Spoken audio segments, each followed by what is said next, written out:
Bonjour frères et sœurs, content de vous voir ce matin, fidèles à notre Seigneur Jésus. Bonjour à ceux qui nous regardent à la maison aussi. Aujourd'hui, on reprend notre série qu'on avait eue l'année passée. Vous vous rappelez probablement, en fait j'espère vous en rappelez, notre série sur Jean. Qui est Jésus? Ensemble, on a exploré ensemble beaucoup de choses qui a répondu à cette question-là. On a vu que Jésus était la parole de Dieu, qu'elle existait. Merci beaucoup pour le verre d'eau. La parole de Dieu existait depuis bien avant que l'humanité soit créée, que le monde soit créé. Et que cette parole est devenue chair, qu'elle s'est incarnée dans le corps d'un homme. Jésus, c'est cette parole devenue chair. Et qu'elle est venue habiter parmi nous. On a exploré ensemble que cette parole était la lumière du monde, que Jean-Baptiste l'a déclaré comme étant l'agneau de Dieu qui ôte le péché du monde. On a vu ensemble Jésus contrôler les éléments, changer l'eau en vin, marcher sur l'eau, guérir des malades. On a vu qu'il était saint, qui est celui qui peut faire naître de nouveau une personne. C'est le seul qui peut faire ça, naître spirituellement quelqu'un. Et Jésus a utilisé aussi plusieurs images pour se présenter. Il s'est présenté comme le cep, ce plant de vigne-là sur lequel des branches de vigne sont branchées dessus, connectées. Il s'est présenté comme étant le pain de vie, le seul pain qui donne la vie éternelle, pas le pain qu'on a besoin de tout le temps manger, puis qu'on meurt finalement après. Il s'est présenté comme étant la porte, la seule porte qui mène à la vie éternelle. Il s'est présenté comme étant la source de vie. Il est le seul qui peut pardonner toutes nos fautes devant Dieu. On a appris aussi qu'il connaissait intimement Dieu le Père parce qu'il est son Fils unique. On a vu aussi qu'il était le maître du jour du repos, qu'il existe depuis toute éternité. Et malheureusement, on a vu à travers l'évangile de Jean qu'il n'a pas été reçu par les siens, qui a été incompris, qui a été pris à la légère, méprisé. Mais que ceux qui le reconnaissent comme étant le Messie, le Sauveur du monde, et qui croient en lui, il leur promettait le pardon de leurs fautes. Même, il était capable de le déclarer. Tes péchés sont pardonnés. Donc, notre objectif dans cette série-là qu'on reprend aujourd'hui, c'est le même que celui de l'apôtre Jean, que vous croyez au nom de Jésus et que vous ayez la vie en son nom. Donc, juste avant qu'on mette en pause notre série, on a vu ensemble au chapitre 16 que Jésus arrivait à Jérusalem comme un roi, mais comme un roi humble sur le dos d'un ânon. Mais en même temps, il tient ses disciples en arrivant comme roi dans une sorte de confusion, en mentionnant qu'il devait partir. Le roi arrive, puis là, il nous dit « Ouais, mais il faut que je parte. » Et c'est mieux comme ça parce que vous allez recevoir le Saint-Esprit, ce consolateur, ce défenseur, ce conducteur qui va venir me remplacer, puis c'est mieux pour vous. Donc, dans l'approche de son heure, Jésus parle de manière plus précise, plus pointue de son plan de match à ses disciples. Il commence à donner les détails de la formule élaborée par le Père. La formule, il est comme un prof de maths qui est en train d'expliquer aux élèves comment trouver la formule mathématique pour résoudre le problème de l'humanité. Et là, ça ressemble un peu à ça, On regarde ça, puis je comprends rien. Puis moi, quand je vois ça, quand le tableau est rempli de formules, de fractions, puis de toutes sortes d'affaires, à un moment donné, on dirait que les neurones se touchent, puis là, j'ai le goût de vomir, puis je ne sais plus où je m'en vais. Je ne sais pas si vous êtes comme moi, mais il y en a qui sont excités par ça, probablement Normand ou d'autres. Mais moi, quand c'est trop compliqué, on dirait, Jésus présente ça, et on va voir ensemble les paroles incomprises aussi de Jésus dites aux disciples dans notre passage qui se trouve dans l'Évangile selon Jean, au chapitre 16, versets 16 à 19 pour commencer. Alors voyons ça, cette formule-là compliquée qu'il donne. Donc il dit « Encore un peu de temps et vous ne me verrez plus, et puis encore un peu de temps et vous me verrez. parce que je vais au Père. » Là-dessus, quelques-uns de ses disciples dirent entre eux, « Que signifie-t-il? Que signifie ce qu'il nous dit? Encore un peu de temps et vous ne me verrez plus, puis encore un peu de temps et vous me verrez, et parce que je vais au Père. » Il disait donc, « Que signifie ce qu'il dit? Encore un peu de temps. Nous ne savons de quoi il parle. » Jésus connut qu'il voulait l'interroger et leur dit, « Vous vous questionnez les uns les autres sur ce que j'ai dit, encore un peu de temps et vous ne me verrez plus, puis encore un peu de temps et vous me verrez. » Arrêtons-nous là pour l'instant. On va voir un petit peu, on va se concentrer sur le premier point. Bientôt, vous ne me verrez plus. Jésus commence avec ça. Jésus, il sait bien que ses disciples ne comprennent pas ce qu'il est en train de dire. Mais pourtant, ce n'est pas la première fois que Jésus dit ça. Ce n'est pas la première fois. Et plusieurs fois, même dans l'Évangile de Jean, il l'a noté, Jean, que ça arrivait plusieurs fois. Je ne vais pas les lire pour sauver du temps ce matin. Vous pouvez les lire là ou les lire à la maison ou prendre les versets en note. Mais plusieurs fois, Jésus répète, « Vous ne me verrez plus. » Les gens ne comprennent pas. Non seulement les disciples ne comprennent pas, mais les Juifs, les chefs religieux. Alors pourquoi les disciples sont-ils tellement troublés alors que ça fait au moins 4 fois que Jésus répète, « Je vais partir, je m'en vais. » Eh bien, parce que tout comme les Juifs, les disciples croyaient que Jésus allait venir établir un royaume terrestre. Et c'était inconcevable pour eux que Jésus souffre injustement, qu'il meure pour y arriver. Eux autres, un petit peu, leur formule mathématique pour le salut, là, ça ressemblait à ça. Le Messie plus le royaume... Messie plus royaume éternel, ça ne peut pas dire mort. Ça n'égale pas à la mort. Le Messie, à cause du X, on le voit mal, là, il n'était pas là dans le PowerPoint quand je l'ai fait, mais en tout cas, le Messie plus mort n'égale pas le royaume de Dieu. Messie plus vie éternelle, ça veut dire royaume éternel qui commence maintenant. Donc, ça ne marchait pas. Donc, pourquoi partir puis revenir? Et si partir veut dire mourir, comment il peut dire ça? Est-ce qu'il va se suicider? C'est ça. Il y en a qui se posaient cette question-là. Et s'il se suicide puis s'il meurt, comment il va faire pour revenir? Et qu'est-ce qu'il veut dire par un peu de temps? C'est-tu des jours, des mois, des années? Donc, la formule de Jésus était insaisissable pour eux. Ça ne fitait pas avec leur formule. Pour nous, aujourd'hui, qui avons l'éclairage du Saint-Esprit à travers le témoignage des disciples, après que Jésus soit ressuscité, ça ne nous semble pas si compliqué que ça, comprendre qu'est-ce qui se passait. Mais il ne faut pas oublier une chose.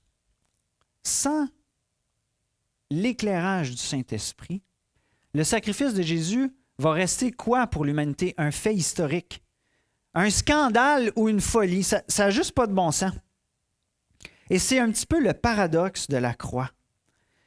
C'est le paradoxe de la croix. Jésus, Dieu le Père, envoie son Fils unique mourir sur une croix, le sauveur de l'humanité qui est condamné à mort par les autorités gouvernementales mondiales de l'époque, Rome, qui est maudit sur un morceau de bois. C'est un scandale. C'est un scandale pour les Juifs. Le sauveur de l'humanité ne pouvait pas être maudit sur une croix. Dieu nu est cloué sur une croix par des hommes et condamné à mort sans qu'il fasse rien. C'est une folie. Ça n'a juste pas de bon sens. Et lorsque je travaillais en usine, j'ai été surpris. Un employé narguait Jésus. Pendant que je parlais de Jésus, il a nargué Jésus de la même manière que le brigand qui était à côté de Jésus sur la croix, en disant « Jésus, tu penses qu'il est Dieu? S'il est réellement Dieu, il n'avait qu'à descendre de la croix. Pourquoi il ne l'a pas fait? Il n'a même pas pu. » Et là, j'ai été bouleversé de voir que cette folie-là de la croix est encore présente aujourd'hui. Et elle l'est pour chacun de nous tant que Dieu ne se révèle pas à notre cœur. L'absurdité de la croix l'empêchait de croire. Mais pour nous qui croyons, c'est la puissance de Dieu pour notre salut. C'est la sagesse cachée de Dieu qu'il nous a donnée par grâce. de comprendre. Dans l'incompréhension des disciples maintenant, avant que l'Esprit Saint leur révèle ces choses-là, Jésus continue en leur expliquant comment ils allaient se sentir du fait qu'ils s'en allaient. Au verset 20, il dit, en vérité, je vous le dis, vous pleurerez et vous vous lamenterez, et le monde se réjouira. Vous serez dans la tristesse, mais votre tristesse se changera en joie. Avez-vous remarqué ici, dans ce verset-là, le cœur patient, le cœur tendre pour Jésus, qui sait que ses disciples ne comprennent pas tout? Et là, il leur révèle, il prend simplement le temps de leur répéter encore, qu'il s'en va, qu'il repart, et il doit leur expliquer leurs émotions. Voici ce que vous allez vivre, voici ce que vous allez ressentir. Vous allez ressentir quelque chose de complètement à l'opposé de ce que le monde va ressentir. Vous avez déjà certainement vu un film de guerre, un film de guerre comme ça, où un homme, un papa, un mari doit partir à la guerre. Et là, on voit les enfants, la femme déchirée. Hein? Puis là, tout ce qu'ils ont le goût de savoir, c'est « Promets-moi que tu vas revenir. » Hein? Vous avez déjà vu ça? Et puis souvent, qu'est-ce qui arrive? « Oui, oui, chérie. Oui, bébé, je te le promets. Je vais revenir. » Tu sais? Puis on sait Moi, quand j'écoute ça, je suis comme... Ça ne marche pas. Il n'y a aucun pouvoir, aucun contrôle sur l'avenir. Il ne sait pas qu'est-ce qui va y arriver. Il ne peut pas faire fuiter le futur avec sa volonté à lui de vouloir revenir. C'est ce qu'il veut. Il exprime ce qu'il voudrait sans aucun contrôle. Mais dans notre passage de la Bible, c'est tout à fait autrement.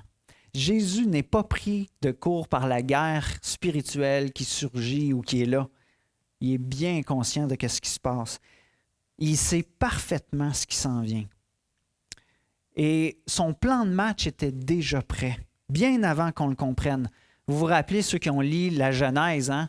Quand Adam et Ève, au début de la création, tombent, chutent, mangent du fruit défendu. Et puis là, la condamnation tombe sur eux, la mort qui les attend et qui nous touche tous les jours, chacun de nous. Et puis Dieu, qu'est-ce qu'il dit? Il dit, la postérité de la femme, hein, il y aura toujours une inimitié entre toi et puis le serpent, le Satan. Mais quoi? Celle-ci, la postérité, Jésus, t'écrasera la tête et tu lui mordras le talon. Il était déjà conscient, Dieu, de ce qui allait se passer. Il était conscient de la victoire.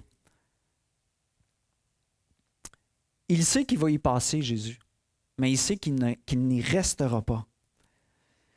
La victoire est dans sa poche.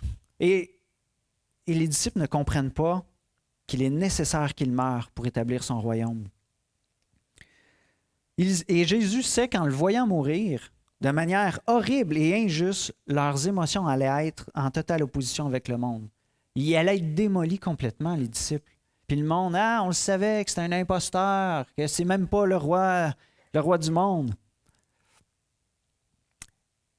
Et Jésus ne laissera pas ses disciples avec un traumatisme d'après-guerre, comme plusieurs ont en revenant de la guerre. Hein? Ils seront complètement restaurés après le combat. Bientôt, vous allez être tristes, mais vous inquiétez-vous pas. Votre tristesse ne va pas demeurer. Elle va se changer en joie. Et ça nous mène à notre deuxième point. Bientôt, vous me reverrez. Les disciples allaient avoir la joie de voir bientôt Jésus ressuscité. Il n'y a pas de plus grande joie, hein? Ils allaient le voir à nouveau alors qu'il était mort, percé, cloué. Ils allaient le revoir vivant, parmi eux en chair et en os. Ils allaient en plus de ça le voir après ça monter au ciel. Il allait le voir ensuite avec les yeux de la foi, comme nous le voyons, nous aussi aujourd'hui, par le Saint-Esprit qui habite en chacun de ceux qui croient en lui. Donc, la joie qui suit la tristesse du départ de Jésus sera une joie que rien ni personne ne peut enlever. Une joie extraordinaire, mais qui est, comment je pourrais dire, je cherche mon mot, ouais, qui pète, qui te fait monter au plafond, comme nous a dit notre frère. Cette joie-là, c'est la joie de la foi en Jésus-Christ. Quand tu réalises que Jésus est personnellement ton sauveur, que tu as ce pardon non mérité de sa part, que tu as un accès illimité à Dieu le Père, que tu deviens même son ambassadeur, son représentant sur terre, que tu passes une bonne ou une mauvaise journée, ou que tu vois le monde s'écrouler autour de toi, que tu vois les décisions de toutes sortes de personnes, des conflits, tout ça, ça n'enlève pas cette joie-là. Elle reste en nous parce que Jésus demeure avec nous, parce qu'on sait qu'il est vivant, parce qu'on le voit avec les yeux de la foi. En plus, on fait partie d'une famille spirituelle, une famille éternelle qui va traverser l'éternité avec nous. Il n'y a pas de joie plus complète que ça. Et Jésus va illustrer cette joie-là et son départ avec une réalité que tout le monde connaît, l'accouchement. Bien, en tout cas, connaît. C'est un grand mot, là. On sait c'est quoi que ça veut dire. Jean 16, 21, 22 dit « La femme, lorsqu'elle enfante, éprouve la tristesse, parce que son heure est venue. Mais lorsqu'elle a donné le jour à l'enfant, elle ne se souvient plus de la souffrance à cause de la joie qu'elle a de ce qu'un homme est né dans le monde. Vous donc aussi, vous êtes maintenant dans la tristesse, mais je vous reverrai, et votre cœur se réjouira, et nul ne vous ravira votre joie. » À quoi pensez-vous, les mamans, quand vous pensez à l'accouchement? À quoi pensez-vous? La douleur. Quand est-ce que ça va finir? Donnez-moi un épidural, quelqu'un! J'ai pas moi-même accouché, mais j'étais là quand c'est arrivé. Et quand ça s'est passé, quand les os sont crevés, c'est pas le temps de niaiser. Let's go, il faut y aller, tu sais. Et là, moi, je pouvais juste que l'accompagner puis tenter d'être un soutien, mais je savais que ça allait pas être drôle. Et tous les deux, on espérait que ça finisse, qu'il y ait une fin heureuse à tout ça. En tout cas, moi, j'espérais ça. Ma femme, elle espérait peut-être juste que la souffrance arrête, que ça cesse, je vais survivre, quelque chose. Et quand notre bébé a vu le jour, là, quand il a pris son premier souffle, qu'on a vu ses petits yeux, là, tu sais, quand il fait juste naître, là, tu ne sais pas trop, mais là, quand tu l'entends, oui, puis là, tu sais, il est vivant, il est en bonne santé. Quelle joie! Là, tu le prends, tu as un trésor dans tes mains. Notre tristesse et la souffrance de ma femme s'est transformée en joie. Et cette joie-là ne s'arrête pas à la naissance, hein? Elle progresse en vieillissant. Quand tu vois ces petits bébés-là grandir, maturer, devenir des beaux jeunes hommes, des belles jeunes femmes, c'est merveilleux. De la même manière et de façon imagée, Jésus devait lui aussi se rendre dans le ventre de la terre. Et ça allait produire une énorme souffrance pour ses disciples. Mais ça allait être transformé en joie parfaite lorsqu'il serait ressuscité en étant le premier-né de toute la création. Les disciples allaient découvrir la joie de le connaître. En plus, il allait connaître lui, sa personne et son œuvre après sa résurrection. Donc, cette réalité-là de la résurrection, de cette joie qui allait suivre, c'était le début d'un nouveau chapitre pour les disciples. Et cette réalité-là s'exprime un petit peu comme cette phrase « Vous ne me questionnerez plus ». Continuons notre lecture dans Jean 16, 23 à 30. « En ce jour-là, vous ne m'interrogerez plus sur rien. En vérité, je vous le dis, ce que vous demanderez au Père, il vous le donnera en mon nom. Jusqu'à présent, vous n'avez rien demandé en mon nom. Demandez et vous recevrez afin que votre joie soit parfaite. Je vous ai dit ces choses en parabole. L'heure vient où je vous ne parlerai plus en parabole, mais où je vous parlerai ouvertement du Père. En ce jour, vous demanderez en mon nom, et je ne vous dis pas que je prierai le Père pour vous, car le Père lui-même vous aime, parce que vous m'avez aimé et que vous avez cru que je suis sorti de Dieu.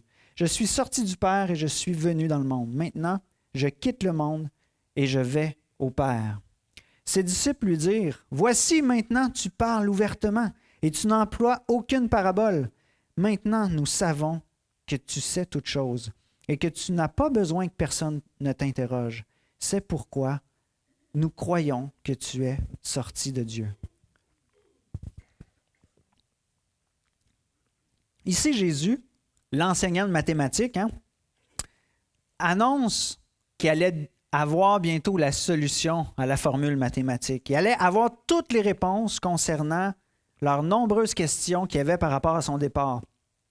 Qu'une fois que Jésus révélerait la solution au problème en accomplissant l'énigme devant eux, ils comprendraient enfin. Plus de questions. Ça deviendrait clair comme de l'eau de roche. C'est un petit peu comme, tu sais, les petites boîtes magiques là, qu'on se fait offrir quand on va dans le sud. Là.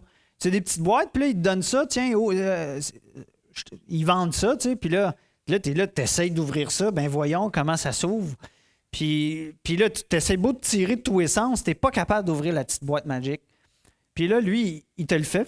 Il t'ouvre ça devant tes mains. Puis ben voyons, qu'est-ce qui se passe? C'est quoi que j'ai pas compris? Là, tu te rends compte que faut que tu le prennes par les coins, puis il y a peut-être des petits morceaux qui viennent bloquer, qu'il faut vraiment que tu inspectes la boîte de manière minutieuse.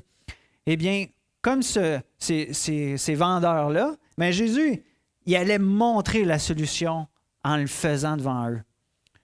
En vivant la chose, il allait pouvoir comprendre et dire « Ah, enfin, on comprend! » Bientôt, il allait avoir un accès au Père par l'intermédiaire de Jésus. Plus besoin de sacrifices, plus besoin de rituels pour s'approcher du Dieu saint. Jésus allait couvrir toute leur iniquité. Il allait les couvrir de sa justice par sa mort à la croix et sa résurrection. Dans cette nouvelle ère, les disciples pouvaient s'approcher du Père et lui partager leurs requêtes par le nom de Jésus qui est mort pour eux. Cet intermédiaire-là est le seul intermédiaire qu'on a entre nous et Dieu le Père, c'est ce Jésus. Jean 16, verset 31, avant ça, les disciples ils disent à Jésus, « Hey, là, tu parles. » Ils ne comprennent pas tout là, de la formule. Ils voient peut-être une racine carrée. Ça, je sais de quoi tu fais référence, ou la fraction. Mais là, on sait que tout ce que tu dis, là, ça vient de Dieu. Puis on comprend pourquoi personne ne te pose plus de questions. Tu nous dis les vraies choses. Mais eux autres même ne comprennent pas tout. Mais ils disent, on sait que tu es sorti de Dieu. On a confiance en toi. Et là, Jésus leur dit quelque chose de pas facile. Continuons. Jean 16, 31, 33. Jésus leur répondit, « Vous croyez maintenant? Voici l'heure vient, et elle est déjà venue, où vous serez dispersés chacun de son côté, et où vous ne me laisserez seul. Mais je ne suis pas seul, car le Père est avec moi. Je vous ai dit ces choses afin que vous ayez la paix en moi. Vous aurez des tribulations dans le monde, mais prenez courage, j'ai vaincu le monde. » Donc, le prochain point, vous douterez, mais soyez rassurés. Jésus prophétise l'avenir des disciples. Et ce n'est pas un avenir rose qui leur attend. Hein? Jésus annonce le reniement de certains, l'abandon de d'autres. Vous allez me laisser seul. Mais encore là, il rassure. Inquiétez-vous pas. La présence du Père va être avec moi. Il va me soutenir. Et Jésus va leur expliquer pourquoi il dit ça. Pour que vous ayez la paix. Non pas à cause de ce que vous allez me faire subir en me trahissant, en me rejetant, en m'abandonnant tout seul. Non pas à cause des circonstances difficiles que vous allez voir en me voyant cloué sur le croix, mis au tombeau. Mais vous allez avoir la paix en moi, en mon nom. Jésus. Jésus va un peu plus loin. Il leur annonce à eux aussi qu'il allait avoir des tribulations, mais qu'ils peuvent prendre courage parce qu'il a vaincu le monde. Jésus n'a pas manqué une seule fois aux exigences de son Père. Il a accompli la volonté de son Père parfaitement, mais ça lui a coûté la vie. Jésus n'a pas douté de son Père une seule fois non plus. Et si sa victoire ne ressemble pas aux victoires humaines de guerre qu'on est habitué de voir, habituellement une guerre, on ne gagne pas ça en mourant. Hein? Eh bien, parce que si on ne comprend pas ça, c'est parce que c'est une victoire spirituelle. Ce n'est pas une victoire humaine. Mais sa victoire à Jésus était totale. Et Jésus voulait que les disciples lui fassent confiance. Donc, comment on peut appliquer ça à nos vies aujourd'hui? Encore aujourd'hui, frères et sœurs, on a besoin d'écouter la parole de Dieu. Hein? Jésus parlait à ses disciples. Il leur expliquait la formule de sa victoire qui paraissaient incompréhensibles tant que l'Esprit Saint n'était pas là. Mais aujourd'hui encore, on a besoin d'écouter ses paroles et on a encore besoin de son Saint-Esprit pour comprendre ces paroles. Combien de fois on comprend mal les paroles de Jésus? Et combien de fois on les reçoit avec notre logique humaine et charnelle? Peut-être qu'aujourd'hui, tu cherches ta joie, ta paix dans le plaisir de la terre, dans les expériences spirituelles temporaires, comme des pèlerinages ou des expériences mystiques. Et peut-être ça te laisse sur ta faim. Tu reviens chez vous, puis hey, j'ai vécu de quoi? J'ai vécu une belle expérience, puis là, tu retournes dans ta routine quotidienne, puis ça te laisse sur ta faim. Peut-être as-tu mal compris dans le passé la signification des mots de Jésus et que Jésus allait te donner tout ce que tu veux si tu termines ta phrase, ta prière avec les paroles « Au nom de Jésus ». Ah là, c'est sûr qu'il va me le donner. Tu sais. Peut-être tu as compris ça comme ça. Peut-être croyais-tu que Jésus fut mort pour que les croyants ne souffrent plus du tout et n'aient plus de maladie et aient de l'argent en abondance. Alors que Jésus prophétise ici, vous aussi vous allez passer des tribulations. Vous aussi vous allez traverser des épreuves. Vous aussi vous allez souffrir pour mon nom. Peut-être luttes-tu en ce moment avec l'idée que pour réellement goûter sa paix et sa joie, Jésus et l'Église devraient s'opposer et renverser le gouvernement mauvais, combattre les ennemis. Des fois, on prend même les choses à l'envers et on se dit, si je souffre, c'est automatiquement parce que je suis dans la vérité. Au lieu, on inverse les choses. Hein? Jésus a dit, en étant dans la vérité, en croyant en moi, vous allez souffrir. Mais ça ne veut pas dire que si tu souffres, c'est parce que tu es persécuté, parce que tu es dans la vérité. Des fois, on souffre parce qu'on pêche, parce qu'on manque. Rappelons-nous quand ces questions-là viennent, ces fausses conceptions arrivent dans notre tête, rappelons-nous le paradoxe de la bonne nouvelle de Jésus. C'est que sa crucifixion, sa mort à la croix, fait naître en nous une joie que rien ni personne ne peut enlever. J'aimerais ça terminer avec 3 questions de réflexion. Pendant ce temps-là, peut-être l'équipe peut monter sur scène. Prenons premièrement la déclaration de Jésus, « Vous ne me verrez plus, puis vous me verrez ». Si on voit aujourd'hui Jésus avec les yeux de la foi, c'est comme ça qu'on le voit, hein, Jésus, avec les yeux de la foi. On sait toutefois qu'on ne le voit pas en ce moment en chair et en os. Ça va se passer juste quand il va revenir. Là, on va le voir face à face. On vit cette tension-là entre le déjà, pas encore. On peut vivre, expérimenter Jésus, mais on ne le voit pas encore. Et ma question pour vous, est-ce que tu t'émerveilles de la présence de Jésus dans ta vie? Est-ce que ça touche ton cœur? Est-ce que tu en es émerveillé? En même temps que de vivre cette soif de le revoir bientôt. Ou est-ce que tu t'es forgé une vie dans laquelle tout ce qui est important, c'est que tu aies ton billet pour le ciel, ton assurance du salut, mais que Jésus, il n'est pas si important que ça. Tu pourrais bien passer l'éternité sans lui, en autant que tu aies ton ticket.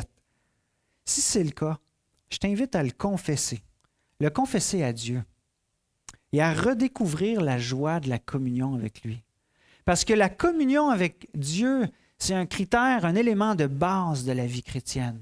C'est d'être touché par cet amour de Dieu-là, de constamment s'en nourrir, de faire même des efforts quand notre cœur est engourdi ou se laisse attirer par d'autres choses que cette communion avec lui. Deuxième question, profites-tu de ton accès direct au Père pour lui parler et adresser tes requêtes?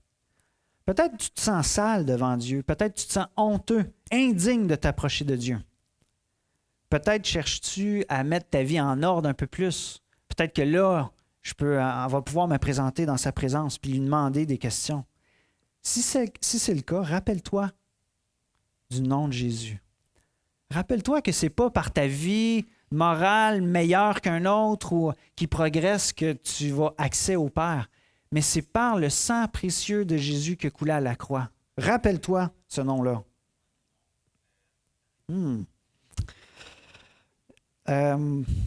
OK, je me suis fait distraire. Il ne faut pas se laisser distraire. Par Jésus seul, tu as accès au Père. Rien de ce que tu fais ou rien de ce que tu fais pas peut inciter Dieu à t'aimer plus ou à t'aimer moins. Il a tout donné à la croix pour que tu aies accès au Père. C'est le nom de Jésus seul. C'est pas Jésus plus ma vie sainte qui va m'approcher de Dieu. Hein? Jésus seul te donne accès au Père. Tu as cet accès libre-là. Et oui, si tu pêches, il va te corriger, il t'aime. Mais ce n'est pas à cause de ta sainteté que tu as accès à Dieu. C'est à cause de Jésus. En terminant, dernier point, quelle est ta perception de la vie? As-tu l'impression, en voyant le mal dans le monde, voir ce monde-là tout détruit, de voir le péché partout, puis des fois toi-même lutter, puis retomber encore et encore, as-tu l'impression que Jésus fait rien, qu'il est impuissant, indifférent devant toutes ces choses-là? As-tu l'impression que ta vie est un échec, que tu te sens sans force devant les épreuves et les tentations de la vie? Dans ce cas-là, je te poserai une question. Où se trouve ton espoir? Où se trouve ta force? Rappelle-toi les paroles précieuses de Jésus qui sont là. Je vous ai dit ces choses afin que vous ayez la paix en moi. Vous aurez des tribulations dans le monde, mais prenez courage. J'ai vaincu le monde. Prions ensemble. Père céleste, on peut bien comprendre les disciples devant ce que tu étais en train de leur annoncer. Ces paroles incompréhensibles que tu devais mourir pour qu'eux puissent vivre cette nouvelle vie en toi. Seigneur Jésus, je te prie pour chacun de mes frères et sœurs, pour qu'on puisse se laisser transporter par cette joie parfaite. Parce que nous savons que tu es vivant. Nous savons que tu as vaincu le monde, tu as vaincu la mort, tu as ressuscité, que tu habites en nous, que la victoire est totale. Et Seigneur, on ne veut pas se laisser décourager par nos propres fautes, par nos manquements, par ceux des autres, par les circonstances. Seigneur, nous voulons nous réjouir de cette victoire totale. Nous voulons profiter de cet accès que nous avons auprès du Père, en ton nom. Nous voulons, Seigneur, t'adresser nos requêtes, nos cœurs, t'ouvrir nos cœurs avec foi et confiance. Seigneur, que cette tristesse qui a été changée en joie fasse toute notre joie à nous aussi aujourd'hui. Et je te demande, Papa, ces choses dans le précieux nom de Jésus, qui est mort et ressuscité. Amen. Que le Seigneur vous